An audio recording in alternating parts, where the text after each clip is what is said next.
Bien, estamos entonces en condiciones de dar inicio al juicio. Para ello, debo decirle a los acusados que deben estar atentos a todo lo que se va a hacer y decir en la audiencia.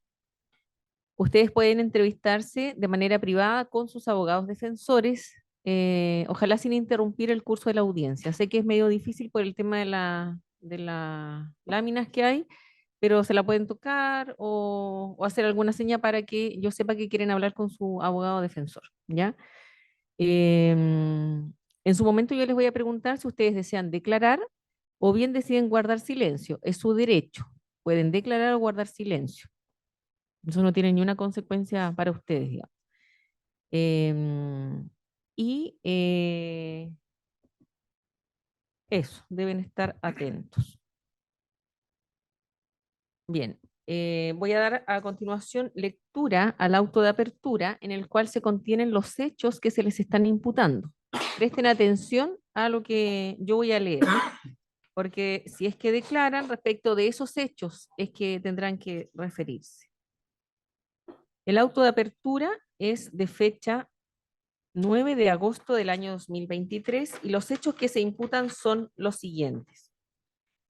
El día 19 de enero de 2023, alrededor de las 0 horas, los imputados Rubén Darío Rodríguez Pandales, Eiber Antonio Ramírez Moreno, Luis Mario Mayor y Brian Caravalli Gómez concurrieron hasta el domicilio ubicado en calle Moraleda número 217, comuna de Coyhaique, donde, actuando previamente concertados y premunidos de cuchillos, agreden e intimidan a la víctima Cristian Pescador Lenis, a quien a la fuerza encierran contra su voluntad al interior del vehículo marca Great Wall modelo New Haval, placa patente única HXVV34, trasladando a la víctima a las afueras de Coyhaique, amenazándolo en todo momento con que se lo llevaban para matarlo.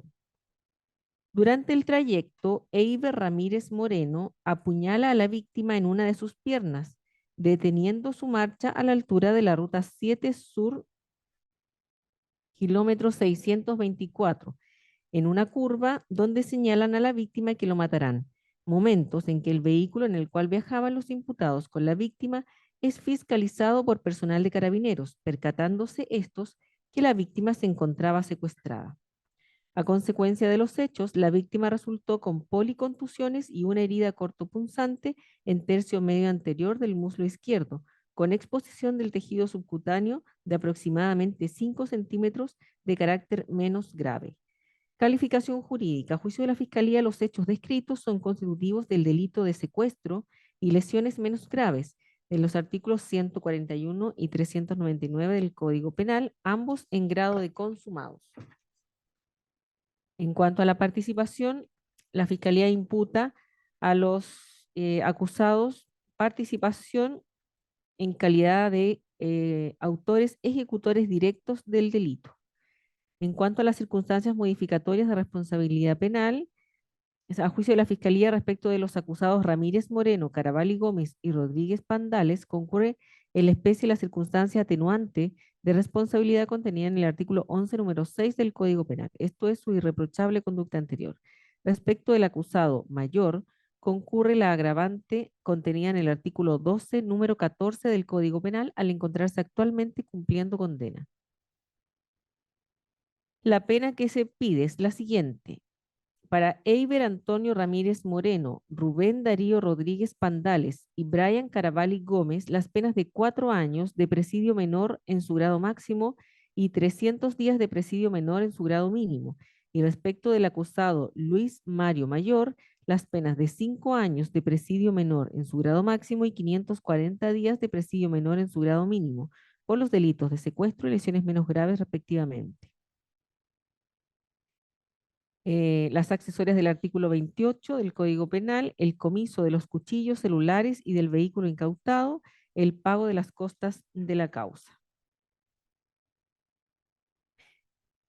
Se deja constancia que los acusados Eiber Antonio Ramírez Moreno, Rubén Darío Rodríguez Pandales y Brian Caravalli Gómez y Luis Mario Mayor se encuentran privados de libertad, detenidos y sujetos a prisión preventiva desde el día 19 de enero de 2023 sin solución de continuidad, habiéndose revisado el 9 de agosto de 2023, sustituyéndose la cautelar de prisión preventiva por arresto domiciliario total y arraigo comunal respecto de los tres primeros, que fue apelada en audiencia, y respecto del último se decidió mantenerla.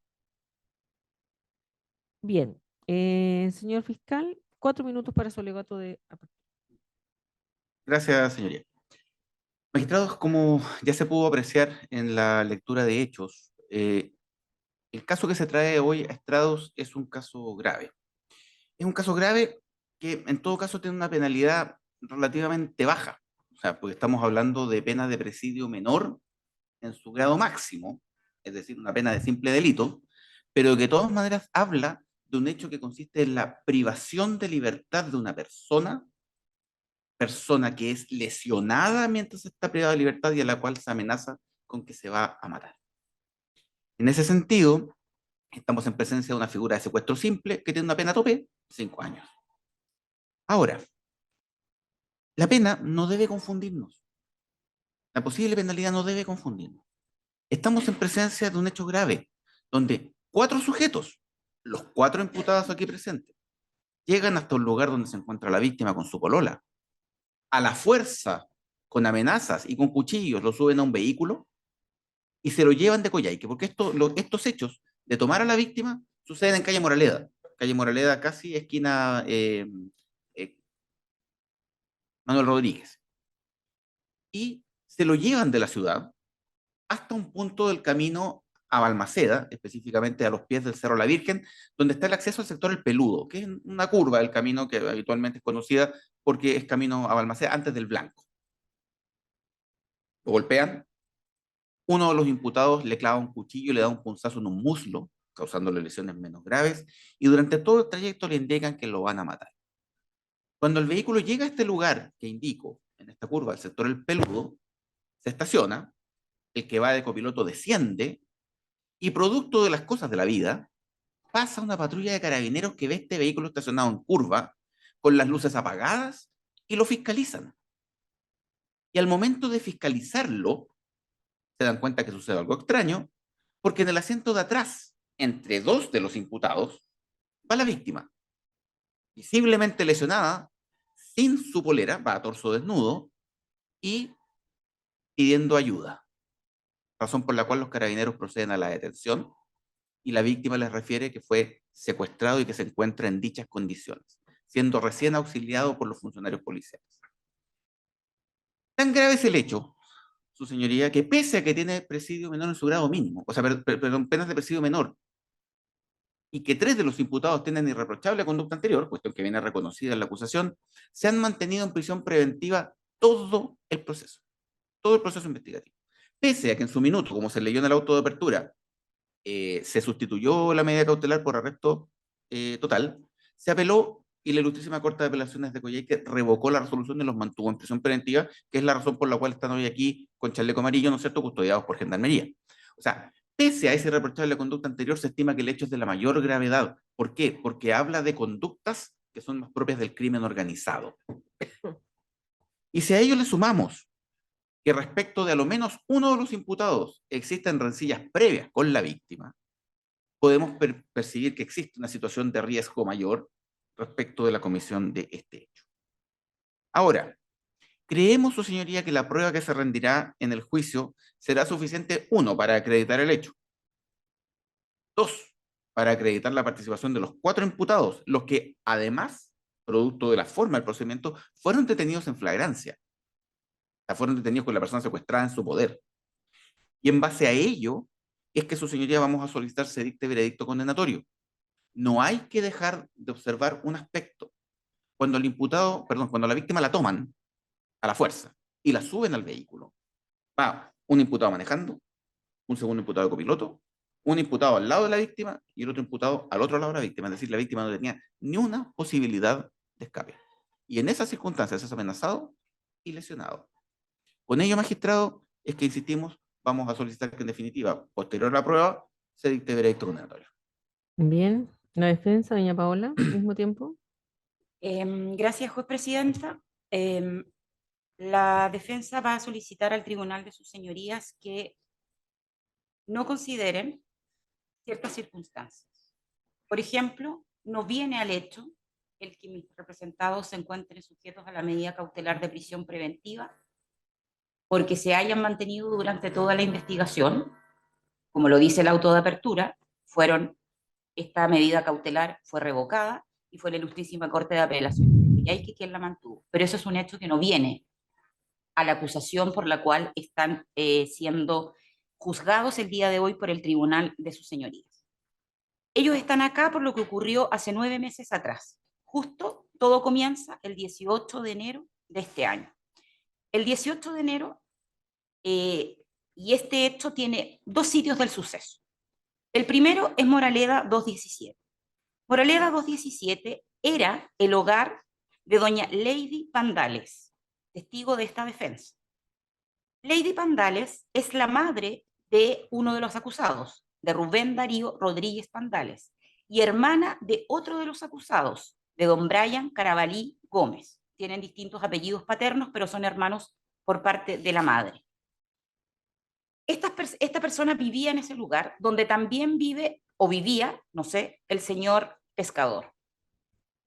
Todos los acusados que yo represento conocían de antemano al señor pescador, y en la casa donde se supone que fue esta persona apresada y privada de su libertad es la casa de la madre, doña Lady Pandales, quien va a declarar en juicio y les va a contar lo que ella vio ese día. Ese día 18, mis representados salieron durante el día, fueron a pasear al lago, luego se devuelven a eso de las 10 de la noche, van a la casa de Moraleda número 217, donde uno de ellos tiene a su mamá, otro de ellos tiene a su hermana, y doña Lady se dedica a vender comida preparada, le piden una pichanga, y mientras ella prepara esta pichanga y tenía otros pedidos que sacar para público, deciden ir a fumarse un cigarrillo de marihuana, que no lo hacen en la casa ni de la madre ni de la hermana, sino que salen, y en eso invitan a Brian Carabalí, tío de uno de los acusados, todo familia, y detrás de don Brian Carabalí sale Pescador, quien vivía en ese domicilio y era amigo de él. Y salen todos, se suben al vehículo y se van a fumar un cigarrillo de marihuana y van a tomar alcohol. Van a ver las fotos de uno de los sitios del suceso, que es el automóvil, donde la policía levanta fotográficamente cervezas. Estaban bebiendo y de hecho fueron levantadas además huellas de esas botellas de cerveza. Y eso fue lo que ocurrió. Al interior del vehículo efectivamente se produjo lesiones, pero de acuerdo a la acusación presentada por el Ministerio Público, en el segundo párrafo dice que durante el trayecto Eiber apuñala a la víctima en una de sus piernas, deteniendo su marcha. ¿Detiene la marcha Eiber porque Eiber manejaba el vehículo o detiene su actuar en el acometimiento físico que estaba realizando? Es una cuestión que desde el punto de vista de la congruencia no queda claro. Además, el acusador indica que todos tienen participación en el delito contra la vida del señor pescador. Y como el Ministerio Público se permitió hablar de cosas que no están en la acusación, también voy a permitirme señalar que mis representados fueron formalizados por homicidio calificado frustrado. Pero llegamos acá solo con secuestro y lesiones. El secuestro nunca ocurrió. Lo que ocurrió fue una salida de personas que se conocían, que vivían con familia, se enojaron dentro del automóvil, uno de ellos pelea con la víctima, se detienen porque uno de los ocupantes del vehículo baja para orinar y es ahí donde llega Carabineros, les hace un control de identidad, le pide al chofer del automóvil su licencia, van a escuchar de los carabineros que le cursan partes ante el juzgado de policía local porque no contaba con licencia y porque no se había hecho la transferencia del vehículo. Y luego de eso, Carabineros se percata que una persona al interior estaba con el torso desnudo y que, según lo dice Carabineros en una de sus declaraciones, movía los ojos de una manera que a él le pareció sospechosa. Pero los elementos del secuestro no resultan acreditados porque el Ministerio Público, respecto de los 2 sitios del suceso, no hizo nada.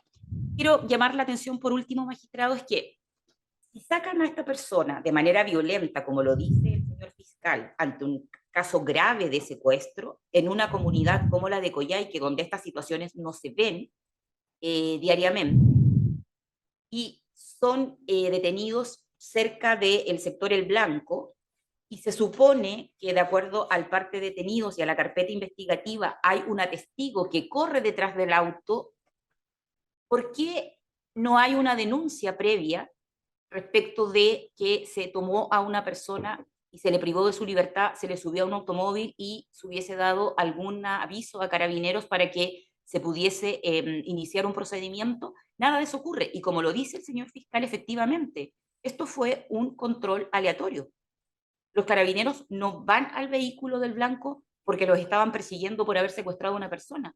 Van porque encuentran a un vehículo mal estacionado y, como dice el señor fiscal, con las luces apagadas, y le hacen un control de identidad, de tránsito al chofer del vehículo. Luego de eso es que se suceden los hechos que ya están contenidos en la acusación.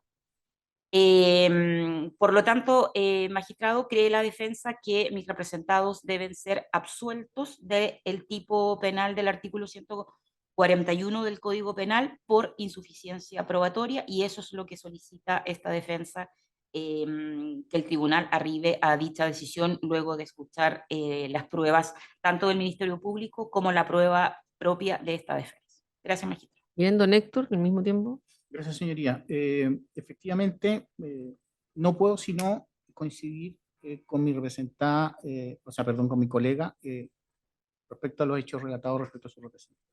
Efectivamente, señoría, la pretensión del Ministerio Público de establecer la existencia de un secuestro se ve bastante acontecida por la realidad fáctica de los hechos. Efectivamente, señoría, mi representado, don Luis Mario, en conjunto con los otros imputados que están a mis espaldas, son un grupo de personas conocidas. Son colombianos, se vinculan entre ellos desde hace bastante tiempo, inclusive también conocido de, forma parte de este grupo, la víctima. Más aún, debo señalarle que respecto de la víctima, mi representado, don Luis Mario Mayor, ya habían habido algún inconveniente respecto a una causa por el consumo de drogas, causa que terminó con una condena para don Luis Mario Mayor a raíz de algunas circunstancias en que se vio involucrado con don David. En esos términos, señoría, este grupo de amigos, tal como señaló mi colega, salen a hacer una salida de amigos, vuelven a este domicilio que ya se estableció, no lo voy a repetir, corresponde a la mamá de uno de los imputados, donde vive la hermana de uno de los imputados, donde también vive o vivía o permanecía allí don David. En esos términos, señoría, amigo, insisto, se produce esta salida, comillas, a fumar marihuana, no vamos a desconocer que mi representado sí consume, efectivamente se produjo esta salida. Y es en esta salida donde con consumo de alcohol, acreditado porque hay restos y prueba efectiva que se va a poder apreciar en el curso de esta investigación, que hay envases de bebida o de cerveza, que se produce la discusión básicamente por estas rencillas anteriores. Es en esas circunstancias, señoría, donde se producen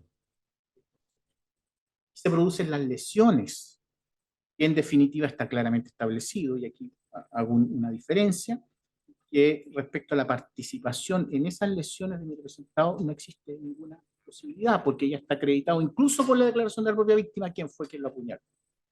Ahora, pretender establecer un delito de secuestro, darle libertad injustificadamente, impedirle que recobre la misma, está bastante lejos de las circunstancias fácticas.